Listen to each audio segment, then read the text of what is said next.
justement de l'Action de grâce, puis ça serait célébré tout le temps le deuxième lundi du mois d'octobre. Alors, c'est fixe, tout le temps le deuxième. Et c'était pour justement remercier le Seigneur pour les récoltes. Vous êtes d'accord avec ça? À l'automne, est-ce que vous avez mangé des bonnes tomates, des bons concombres? Hein? Tous ces beaux légumes-là, on peut remercier le Seigneur pour ça. On est dans un pays choyé. Et je pense que là, c'est le temps des citrouilles, les pommes puis les citrouilles. Oui, oui, c'est excellent. Alors, la citrouille, là, je ne l'ai jamais mangée. C'est pas... c'est pas, là... Je sais que ça vient gros, là, mais... Il y a un concours, vous avez déjà vu ça, les concours de citrouilles. C'est lui qui prend soin de la plus grosse citrouille, là. Des fois, c'est des 100 livres. Alors, est-ce que ça se mange, la citrouille? Oui, Liliane, elle me dit oui, c'est sûr. On doit mettre du sucre là-dedans, certain. Le salé aussi. OK. Hey, l'action de grâce, ça signifie quoi? Bien, ça signifie de remercier Dieu. C'est d'avoir de la gratitude, l'appréciation de tout ce qu'on a, la reconnaissance, je pense que c'est important. Pourquoi devrions-nous rendre grâce lorsqu'il y a tellement de malheur dans le monde? Hein? Il y a des gens ici qui on pourrait dire, quand on regarde tout ce qui se passe, c'est malheur. Puis pas juste dans le monde, mais des fois dans notre vie, c'est pas toujours facile. Vous êtes d'accord avec ça? Aussi, nous sommes dans un monde qui sommes habitués à nous plaindre. Est-ce que vous êtes d'accord un peu avec ça, les Québécois, là? Hein? On est des chialeux. Hein? Surtout sur le gaz. Vous trouvez pas ça? Il baisse, là. Ah, c'est bon, OK. Là, on chialera pas. Mais on chiale sur le coût de l'essence, les taxes. Il fait chaud, il fait trop chaud, il fait froid, il fait trop froid. Hein? On s'en reconnaît-tu là-dedans? Hein? On est des chialeux, puis je fais partie de ça moi-même, là. OK? Puis les taxes, puis tout ce qu'on paye. Puis là, il s'en vient quelque chose. Dans une semaine, c'est quoi qu'il va y avoir au Québec, là, qui est très important? Les élections. OK? Alors, je ne vous dirai pas pour qui voter, là. Je vous laisse libre, la conscience libre, mais comment que ça va chialer après? On chiale déjà avant. OK? Mais après, là, ça va dépendre de la couleur. On a 3 couleurs principales. Est-ce que vous les savez? Les bleus, les rouges, puis les oranges. Bon, mais les blancs sont peut-être sont morts, les autres, non? Alors, une chose est sûre, c'est important de s'arrêter aujourd'hui. C'est sûr que les gens, ils sont de moins en moins religieux, mais ce qu'ils ne comprennent pas, là, la fête de l'Action de grâce, c'est religieux, mais tout le monde aime la fête, le congé. Vous êtes d'accord avec ça? C'est comme à Noël. Les gens, ils ne veulent plus vraiment fêter Jésus, mais les congés de Noël, ça, c'est important. C'est la même chose pour Pâques. Et ce que les gens ne comprennent pas, c'est grâce à la religion, si vous me permettez en guillemets, qu'on a ces congés-là. Alors, c'est important de réaliser cela.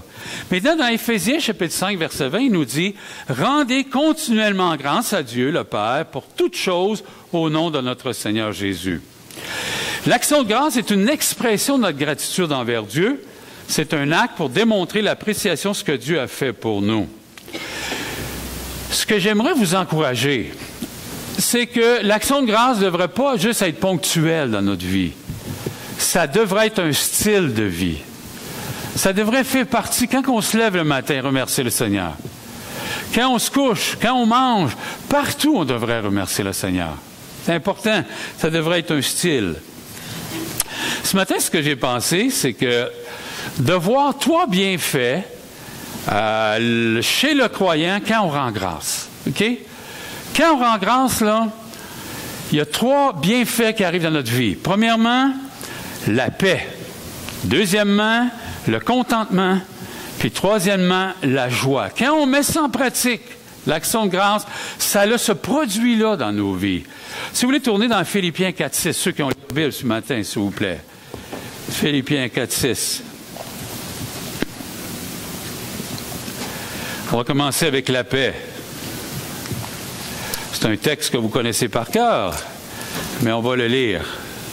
Philippiens 4.6.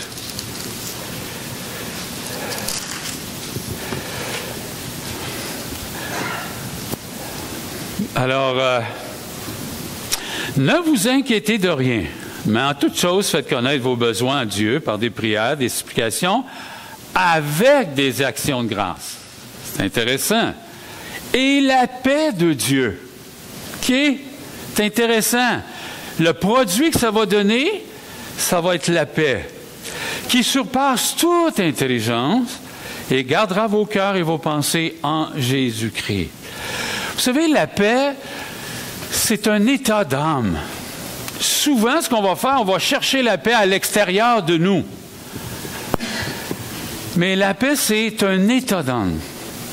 C'est qu'aucune inquiétude ne vient nous troubler. C'est ça l'idée. Puis c'est intéressant parce que le texte dit « Ne vous inquiétez de rien ». Maintenant, ceci ne veut pas dire que dans notre vie, il n'y aura pas des défis, qu'on n'aura pas des épreuves. Si vous attendez que tout va bien dans votre vie pour que vous ayez la paix, est-ce que vous allez attendre longtemps? Hey! Tu sais, quand les gens viennent nous voir et disent comment ça va ce matin, quand je dis ça va bien, là, savez-vous ce que ça veut dire? Ça ne veut pas dire qu'il n'y a pas d'épreuve. Mais ça fait juste dire que par la grâce de Dieu, je survis à tout ça. C'est dans ce sens-là qu'on a la paix. Et parce que souvent, même nous, on essaie de dire le danger pour avoir la paix, savez-vous, c'est quel mot qu'on a dans notre vie? On va contrôler notre environnement. On pense que si on contrôle notre conjoint, ça arrive-tu que des fois, tu as envie de contrôler ton conjoint? Hein? Je ne sais pas, là, mais... Qui n'a jamais essayé de contrôler ses propres enfants? Hein? Contrôler notre patron. Contrôler notre propriétaire si on est locataire. Tu sais, parce que là, aujourd'hui, moi, c'est mon fils qui est mon propriétaire. De temps en temps, j'ai envie de... Hein? On a envie de tout contrôler, parce que si on réussit à contrôler, qu'est-ce qui va arriver? On pense qu'on va vivre en paix. Mais malheureusement, ça va être une fausse paix. Ce qui est très intéressant, c'est que la vraie paix vient de Dieu. Puis quand il dit de prier Dieu, c'est parce que Dieu, il est omniprésent. Il sait ce que tu vis. Il est omniscient aussi. Et il est omnipotent, ce qui veut dire il peut tout. Le mot omni, c'est juste du latin. OK? Ça veut dire tout. C'est juste ça que ça veut dire. Il est tout puissant, il est tout connaissant, et puis il est présent partout. Sachant cela, est-ce qu'on peut avoir la paix dans notre vie? C'est ça l'idée. La vraie paix, elle est basée sur la personne de Dieu. Si on pense à l'Église primitive qui était persécutée, on a, dans le Nouveau Testament, on a 71 fois l'expression « rendre grâce » dans le Nouveau Testament. Puis, nos premiers frères, ceux qui étaient là au début, ils ont été persécutés. Comment ces gens-là pouvaient rendre grâce sachant que tu vas être persécuté? Sachant que tu vas finir avec les lions. Est-ce que vous vous souvenez de ça? Ils étaient tellement persécutés, là, qu'ils ont été obligés de vivre en dessous de la terre. C'est quelque chose, ça. Ce qu'on appelle communément les catacombes.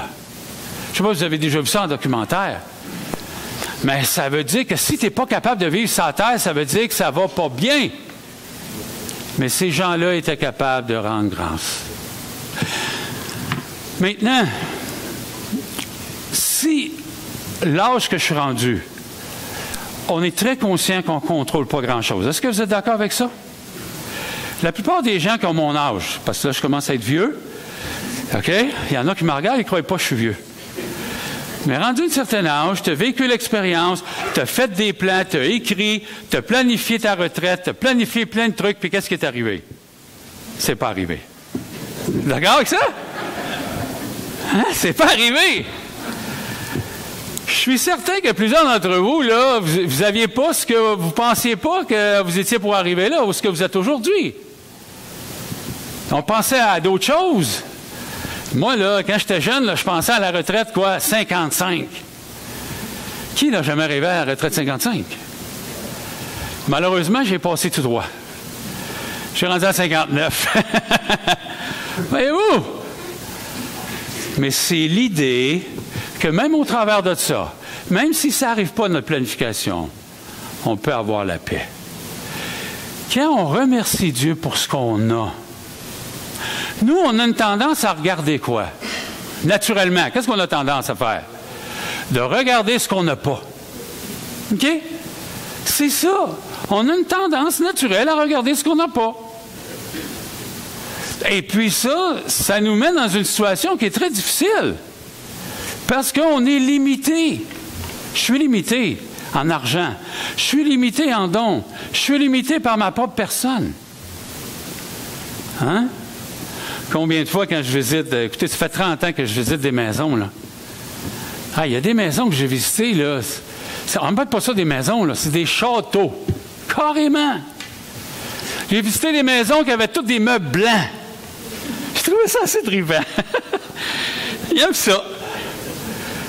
Hein? Mais le problème, c'est quand tu arrives chez vous, là, tu es assis sur ta causeuse, là, tu as payé 250$, tu sais. C'est dur, ça. C'est dur. Mais là, le danger, là, c'est que ça peut développer une guerre intérieure, de ne pas être satisfait. Puis là, on perd la paix. Alors, de rendre grâce au Seigneur de ce qu'on a. Rendez grâce. Chacun de vous avait des belles choses. On va revenir un petit peu plus tard. Même au travers de tout ce qu'on vit, il y a des choses qui nous appartiennent que Dieu nous a données à nous-mêmes. Alors, le premier bienfait, c'est la paix. Deuxième bienfait, c'est le contentement. Si vous voulez tourner avec moi dans Philippiens au chapitre 4. Pas Philippiens. Je viens de tourner dans Philippiens. Attendez. Oui, c'est toujours dans Philippiens, chapitre 4, excusez-moi. Verset 10. Et? Alors, le contentement. J'ai éprouvé une grande joie dans le Seigneur de ce que vous avez pu enfin renouveler l'expression de vos sentiments pour moi. Vous y pensiez bien, mais l'occasion vous manquait. Ce n'est pas en vue de mes besoins que j'ai dit cela, mais j'ai appris à être content dans l'état où je me trouve.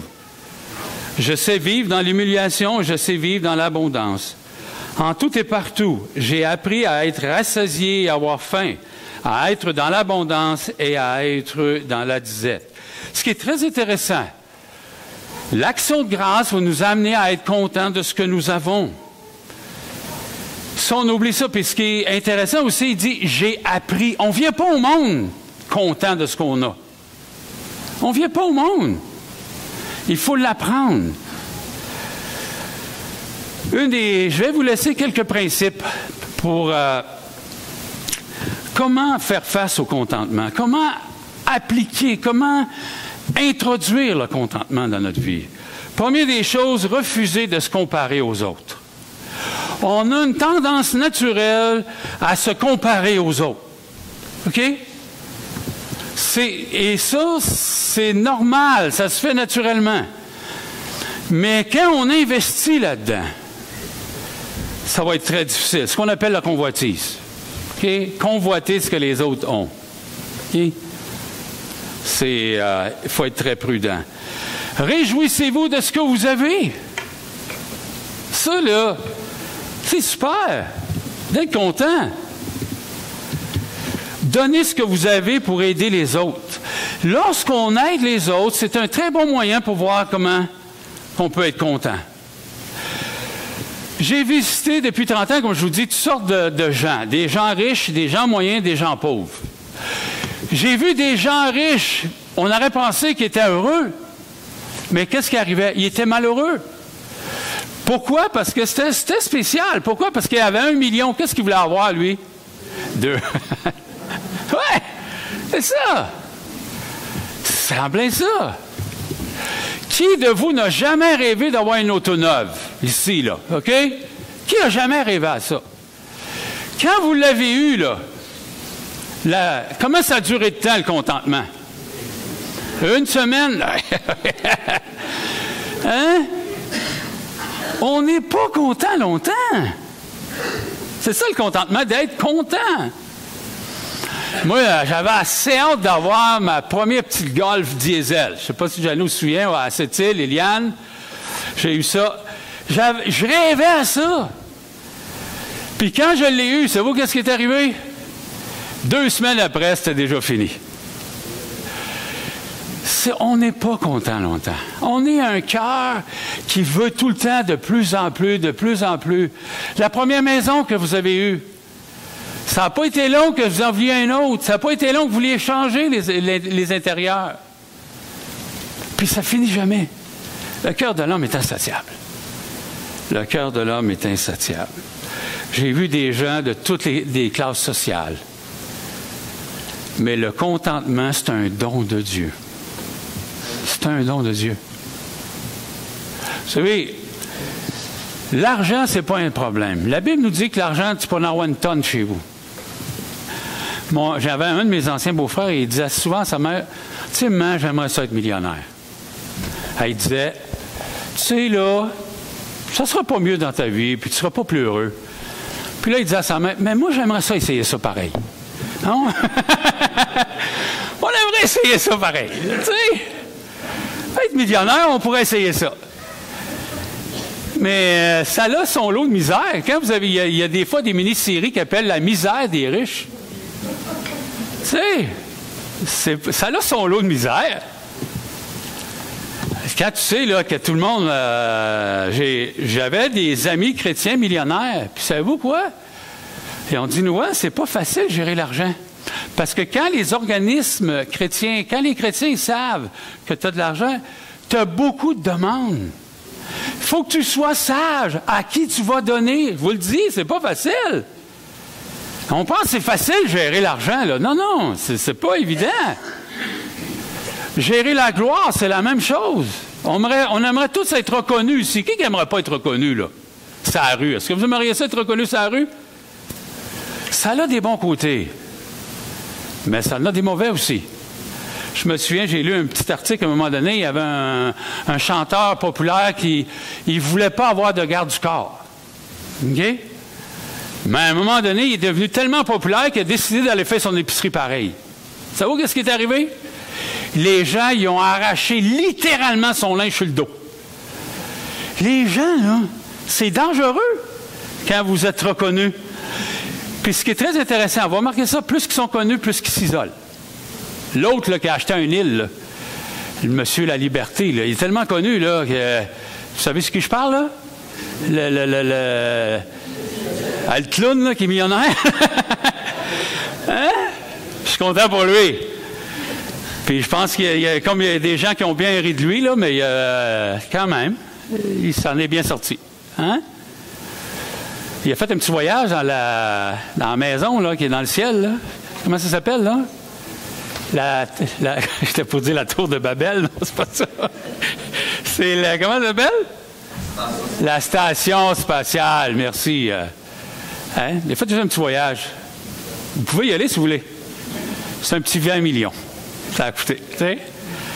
Mais pensez-vous qu'il est plus riche? Qu'il est plus heureux? Pas plus. Mais on a besoin d'argent. Il ne faut pas mépriser ça non plus. Mais on a une tendance, on a des mauvais raisonnements que plus qu'on a, plus qu'on va être content. Et je dirais que c'est malheureusement. Une des choses qu'on oublie des fois, c'est de se concentrer sur ce qui est durable. Se concentrer sur ce qui est éternel. On a une tendance à juste voir qu'est-ce qu'il y a ici. Mais on n'amènera rien avec nous d'ici. Est-ce qu'on est conscient de ça? On n'amènera rien. Et que c'est dur à rentrer dans notre tête. C'est difficile. Alors, être content. Content de notre travail. Hein? Content. Je dirais que le plus difficile, c'est nous. D'être content de nous-mêmes. OK? On est capable probablement tout mettre en pratique d'être content, puis de vivre avec les gens, puis d'être content de ce qu'on a. À quelque part, on arrive par la grâce de Dieu. Mais ce qui est le plus difficile, c'est nous-mêmes. C'est d'être content de ce que vous êtes. Pas facile de s'accepter. Êtes-vous d'accord avec ça? Ils disent que ceux qui sont très beaux ou les femmes qui sont très belles, ils disent qu'ils seraient prêts à changer 6 ou 7 aspects de leur visage ou de leur personnalité. Moi, des fois, je me regarde dans le miroir à l'âge que j'ai, je me dis, ouais, ça prendrait plus que ça. Hein? Tu commences à avoir des pattes de doigts, les yeux te baissent, les cheveux reculent, tu te regardes tout ça, tu te dis, hey! C'est dur d'être content. Puis on dirait que, tu sais, puis on fait quelque chose, puis on l'a manqué, puis on est dur avec nous-mêmes. Qu'est-ce que David il dit dans les psaumes? Il dit, je suis une créature merveilleuse. Est-ce que vous croyez à ça? Ça prend de la foi, vous êtes d'accord avec ça? Ça prend de la foi pour croire à ça. Tu sais, s'accepter. On n'ira pas plus loin. Accepter notre église locale. Là. Je fais plusieurs applications. C'est une grâce de Dieu de pouvoir être content de ce qu'on a. Surtout comme Benoît il a dit la semaine passée, tu sais, sur Internet, il y a des prédicateurs là, que tu peux pas arriver à... Dieu leur a donné des dons spéciaux, façon spéciale. Tu sais, fait que quand tu regardes ça, là, puis tu dis, hey, c'est quelque chose. Mais d'être content de ce que Dieu nous a donné. Moi, si je serais capable de tout vous amener avec moi, là, quand je visite des églises, là, je vous amènerai à l'église de La Sarre, là, qui sont 12. OK? Puis qui chantent a cappella des fois. Puis de voir ça, là, vous diriez, là, on est content de ce qu'on a ici à Victo. Est-ce que vous comprenez ça? On a cette fâcheuse de tout le temps dire on n'a pas assez.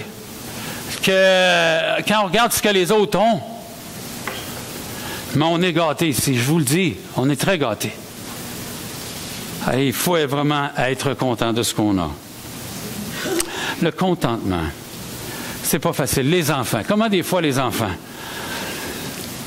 Les enfants ils peuvent nous donner du capital humain. Est-ce que vous comprenez? On peut vraiment se donner une valeur avec ça, avec les enfants. D'accord? Mais on peut tomber en bas de notre chaise assez vite aussi. Hein? Si tu penses que tu es quelqu'un avec tes enfants, là, fais attention avec ça. Parce qu'ils ont tout un talent. OK? Ils ont un talent là, de vous mettre dans des situations là, difficiles. Puis c'est sûr qu'ils n'ont pas tout fait ce que vous voulez. C'est sûr qu'à quelque part, on aspirait à mieux que ça pour eux. Mais Dieu nous a donné ces enfants-là.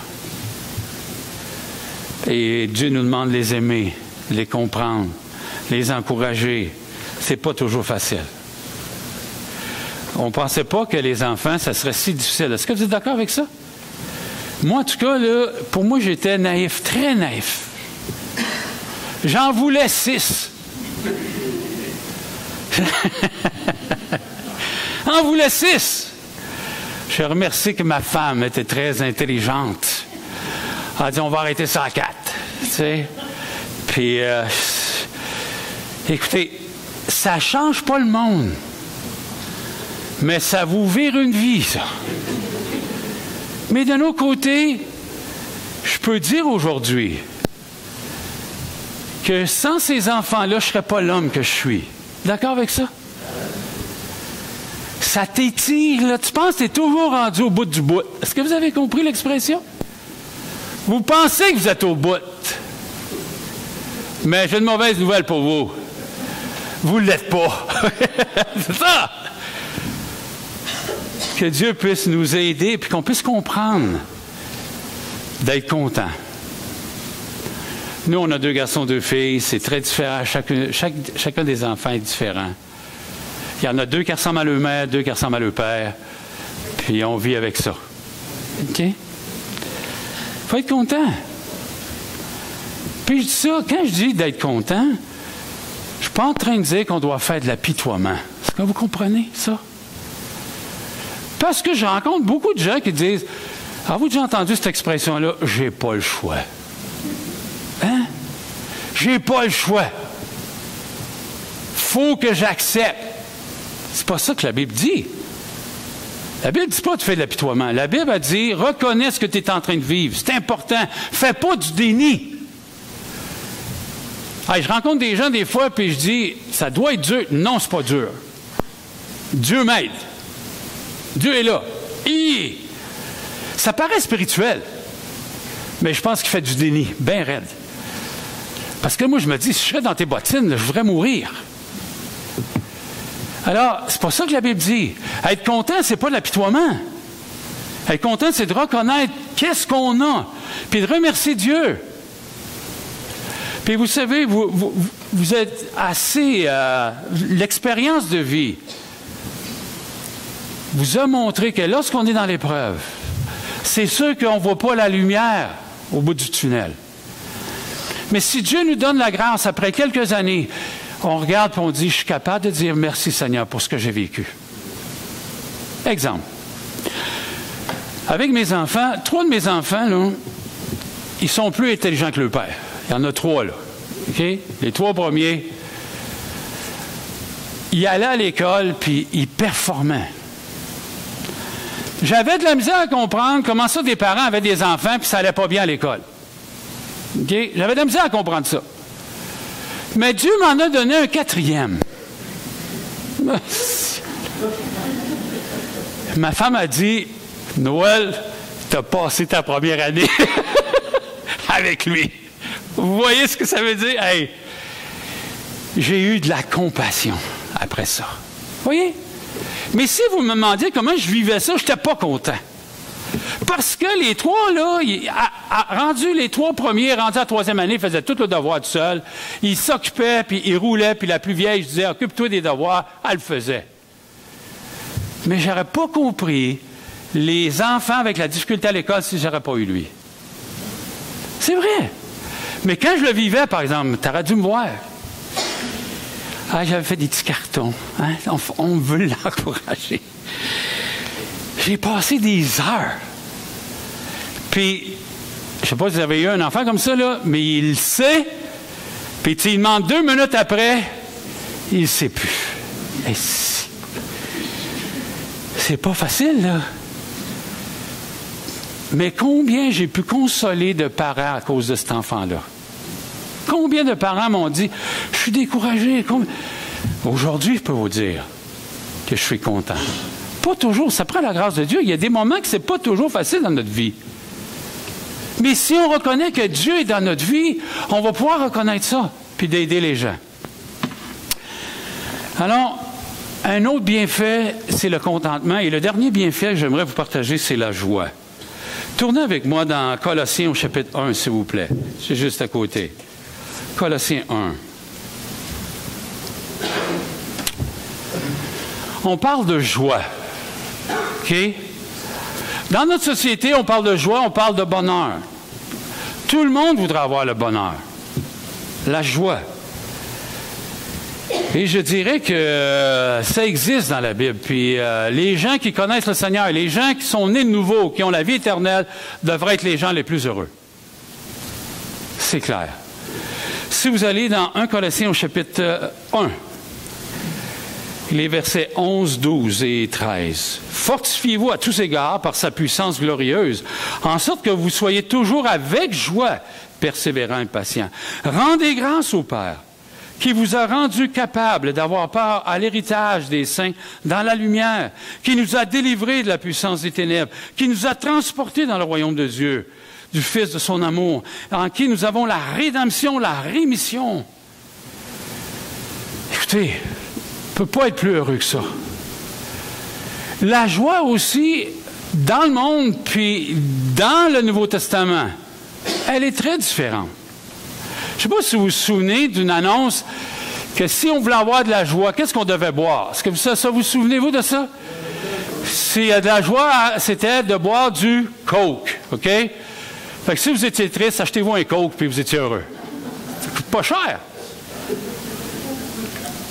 Mais la joie qu'il y a dans le monde, c'est de baser sur les événements. c'est de baser ça être sur les cadeaux, sur les relations. Ben oui. Puis j'aime beaucoup le message sur la montagne, la prédication, là, le message du Seigneur Jésus, Matthieu 5, 6, 7. Qu'est-ce qu'il dit? Heureux, heureux, heureux. Oui, on peut être heureux. Ben oui. Mais c'est une joie que quand on rend grâce au Seigneur de ce que nous avons, de ce qui nous a accompagnés. Puis ici, regardez, là, je ne sais pas là si... Qui n'a jamais voulu avoir un héritage ici? Qui n'a jamais voulu avoir ça? Des fois, on a un vieil oncle là, qui va peut-être mourir. On pense qu'il nous a mis sur son testament. Je ne sais pas si vous avez déjà pensé comme ça. Il n'y a pas d'enfant, lui, il ne s'est jamais marié. Hein? Mais regardez, là, ici, là, il dit, rendez grâce au Père, premièrement, parce qu'on va avoir un héritage. Il y a un héritage qui vous attend. Tu es peut-être pauvre ce matin. En guillemets, pauvre au Canada, puis pauvre ailleurs, c'est pas différent. Mais on a le droit à un héritage. Mais ce qui est très intéressant, Pierre nous dit que cet héritage-là est où? Dans les lieux célestes. Tu ne l'as pas sur la terre tout de suite, là. Mais ça nous attend. Combien de fois Marie est obligée de me dire Noël, paradis, pas sur la terre? Hein? On voudrait avoir tout ça, l'héritage, tout de suite. Ensuite, qu'est-ce qu'il dit? Il nous a délivrés de la puissance des ténèbres. On peut dire non au péché. On peut dire non à Satan. On a cette puissance-là aujourd'hui. Hey! Il nous a... C'est vraiment comme poétique, tu ne trouves pas? Il nous a transportés dans son royaume. On ne peut que d'être heureux et joyeux ce matin. En qui nous avons la rédemption, le rachat, la rémission de nos péchés. Qu'est-ce que vous voulez de plus? C'est sûr que la vie n'est pas toujours facile.